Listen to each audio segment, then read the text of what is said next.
Hey guys, how you doing? This is Manga section. I'm here today to bring you a review for Fairy Tail Manga chapter 465. This chapter was good, and that's like it's been a very long time, if ever. In fact, the last time I felt this good after reading a Fairy Tail chapter was when we found that Acknowledger had a human form. But this chapter was good. We basically find out almost everything, if not everything, that we needed to know. And I really don't know where to start. Okay, so first off, oh gosh, I'm gonna forget something. So I'm gonna have to. You're gonna see the editing in this video because I'm gonna forget something. Let's try and get through everything. Okay, so we find out that Zarif and Natsu's parents died by the hands of the flame of another dragon. Now, it wasn't said which dragon that is, but as soon as that was said, I automatically thought Ignil, but I could be wrong. It could be another fire dragon. We find out that when Natsu was a little kid, he was just incapable of learning anything. So Zarif sought the advice of a friend. We found out that Zarif was friends with Ignil. So Zarif sought out the advice of Ignil, and Ignil said to Zarif, I will teach Natsu dragon slaying magic. Okay. This is dragon slaying magic. This is hard. Okay, but so we also find out in this chapter who Anna is. Okay, so Anna was a celestial mage who transported the dragons and the slayers. So Ignil, the Gen 1 dragon slayers and the dragons to the past. She opened the Eclipse Gate in the past, and on the other side of things, it was Layla who opened the gate up. So that's why Zarif was thanking Anna and Layla in the last chapter. Anna decided what era of time they were going to, and coincidentally, it was present day Fairy Tail as we know it. And like I said previously, Layla is the one that opened the gate, and it all happened on the 7th of the year 777. July 7th of the year 777. The whole date of the things that Fairy Tail has been. The date, the important date of Fairy Tail, man. God damn it, leave me alone. I'm still haps. Yeah, the date that everything could happen, Fairy Tail happened on. The important date of Fairy Tail. That's when they came through. And we find out that this is not the date that these guys lost their Dragon Slayer parents. Well, in essence, it was. But this is the day they came to the future. And we find out, I should have said this before, but just everything's a mess today. This review is going to be a mess.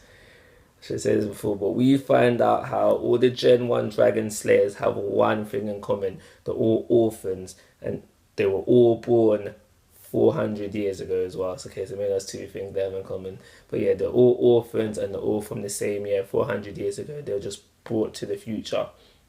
This whole thing with the Dragon Soul Seal, I didn't really get. Basically, from my understanding, is that these dragons, Ignil, Gadgel's dragon, Wendy's dragon, etc., etc., as far as I understand, they saw themselves within the Slayers in order for them to travel to the future so they can be Acknowledger, and the reason they had to travel to a time where there was enough of this thing. If you read the chapter, you know what I'm talking about. Enough of this thing, Ranos or something like that. They had to travel to a time where there was enough of those in order for them to release the seal. That's that bit there. So as the chapter, also there's another thing we saw in this chapter. Natsu seems to be connected to the Book of End. We saw Zarif, he pulled out the Book of End at some point, and he did some laser beam to it, and then it went through the book and it also affected Natsu. So Natsu's connected to that book somehow, some way. We don't know how it works exactly. Maybe we'll find out later. But he's connected to that book.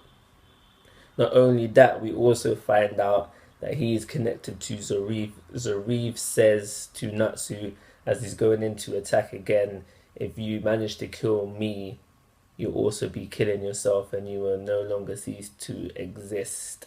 And this is where Happy jumps in. He obviously was hearing all of this from the sky, and he's believing it, and he's like, yo, I can't allow this to happen. And he drags Natsu back up into the air. Natsu, obviously, he's not believing anything Zarif's saying, and he's saying, regardless of what you're saying, I do not care. My resolve is not wavering. I came here to kill you. That's what I was going to do. Yeah, but not Natsu, Happy is in tears. He is crying.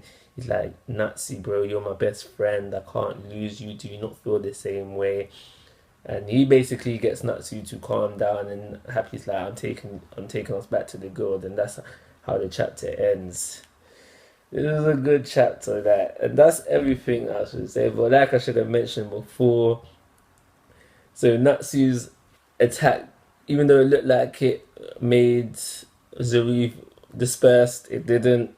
He was still good to go, still standing strong. Natsu said he had enough power for one more, so that's what he was going for. And Zarif said that, yeah, this is your last chance to kill me. So I believe if the blow connected, it would have killed him, because at the end of the chapter, Zarif is saying, yeah, you blew it, bro. You blew it, bro. That was your last chance to kill me. So yeah, because Natsu said that when Happy had him, is like, Natsu was like, let me go, the power's faded, and like, so it looks like the power's gone, and so without the power, it seems like Zarif is fairly certain that Natsu can't kill him. So what, fairy tale continues now. But yeah, so it seems that time is up, so like, that's not how Zarif is going down. So now we know why Natsu and was Gajio there as well? Well, regardless, now we know why they couldn't get through Freed's, like, ruins way back when the whole Laxus takeover, I call it. But yeah, now we know why they couldn't get through the ruins back then. Because they're 400 plus years old. These are old men we're dealing with. They're not young boys. older than Makarov out here. But yeah, now we know why that happened. And what's the one more thing, I think? Just a quick question for you guys. Do you think Anna, because she's a celestial spirit mage, do you think Anna is related to Lucy? Do you think she's part of that family? And it's from, 400 years back. It could be a possibility. I like that idea because, it just makes the thing connect better, kind of thing. Whereas she could be related to the celestial spirit mage from Sabretooth, but it would still connect with the story. But I like the idea of her being Lucy's family more than I like the idea of her being from that family. But she could be from a completely different celestial spirit mage family that got wiped out years ago. But that's the question for you guys. That is everything. I do believe that is everything. Like I've been saying, this was a good chapter of Fairy Tail. I haven't felt this way about Fairy Tail in a long time. I am going to give it a 5. The perfect 5. Perfect 5. 5-star rating today. And yeah, we'll see. I'm still saying that. I'm looking forward to the next chapter. Let's see how this is going to roll out, how it's going to end. Like always, guys, most of your thoughts and opinions. If you haven't already, please subscribe to my YouTube channel. But most importantly, take care. Have a nice day.